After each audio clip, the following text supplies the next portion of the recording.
All right, let's jump right into this explainer. Today, we're unpacking one of the absolute darkest and honestly most compelling narratives in Mobile Legends Bang Bang lore. We're looking at the tragic story of Hanzo. Now look, it is so easy to look at a character wielding a massive demonic blade and just write them off as another power-hungry villain, right? But Hanzo's descent into darkness isn't just some product of random malice. It's actually the result of a totally shattered belief system. This quote right here perfectly captures the core of our explainer today. Sometimes, the most dangerous betrayal comes from the home you protected with your life.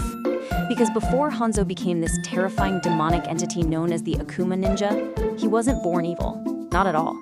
He was a guy who gave absolutely everything to the Scarlet Shadow, risking his own skin on deadly missions and becoming their most reliable weapon.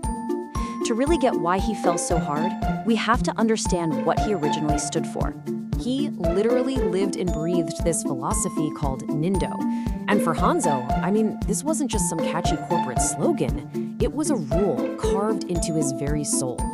He truly, deeply believed that a ninja should endure pain, protect secrets, and serve justice, even if the world never bothered to thank him. He put his duty to the clan way above any of his own personal desires. So, to truly grasp his tragic fall, we have to trace his emotional evolution across these 4 distinct chronological stages. Childhood is stage 1, marked by gratitude. Then his years of service make up stage 2, built on faith. The discovery leads to stage 3, betrayal. And finally, the aftermath is stage 4, pure corruption. Let's walk through exactly how someone goes from stage 1 all the way to stage 4. Starting with section 1, the loyal orphan. Before all the betrayal, before the demon blade, he was just a kid saved by the Shadow Sect. See, Hanzo was an orphan. The world had pretty much forgotten him, but the clan took him in, gave him food, gave him training. Because they gave him that second chance at life, his gratitude transformed into this almost extreme level of discipline.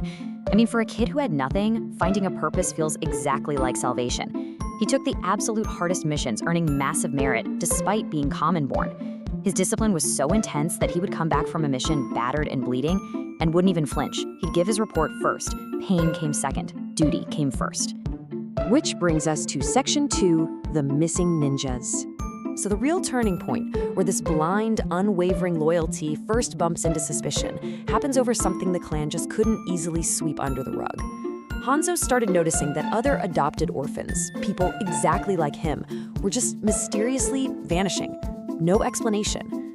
And when Hanzo tried to investigate out of genuine concern for his comrades, the elders didn't exactly pat him on the back. Actually, it was the exact opposite. They completely erased his years of blood and loyalty overnight. Rank stripped, achievements erased, loyalty punished. Just like that. And this leaves him with an agonizing question, right? If the Scarlet Shadow protected justice, why were its own people vanishing? It just completely shattered his reality. The clan honestly thought that erasing his achievements on paper would silence him. But for Hanzo, who didn't care about fame anyway, the message was loud and clear. The clan was hiding something massive. And that realization drove him to dig deeper and uncover the very conspiracy they were trying to protect. Moving right along to section 3, the Shadow Sect's secret. That relentless search brings us to stage 3, betrayal. The horrific truth hidden in those shadows was that these missing ninjas weren't just lost on tough missions, they had been sacrificed. The elders of the Shadow Sect were secretly sending their own loyal people to awaken a cursed demonic blade called Ami no Habakiri. The clan wasn't just keeping some political secret, they were literally using people just like Hanzo as human fuel for forbidden power. The very system that taught him justice was actually a machine feeding on its own children. It's wild to think about. Let's look at section 4, rejecting Korin's patience. Because right in the middle of this nightmare, Hanzo gets confronted by Korin, the respected future leader of the clan. And here is where we get this incredible clash of ideologies. Korin admits the elders have done terrible things in their fight for control, but his plan is all about patience. He wants slow change to reform the clan from the inside.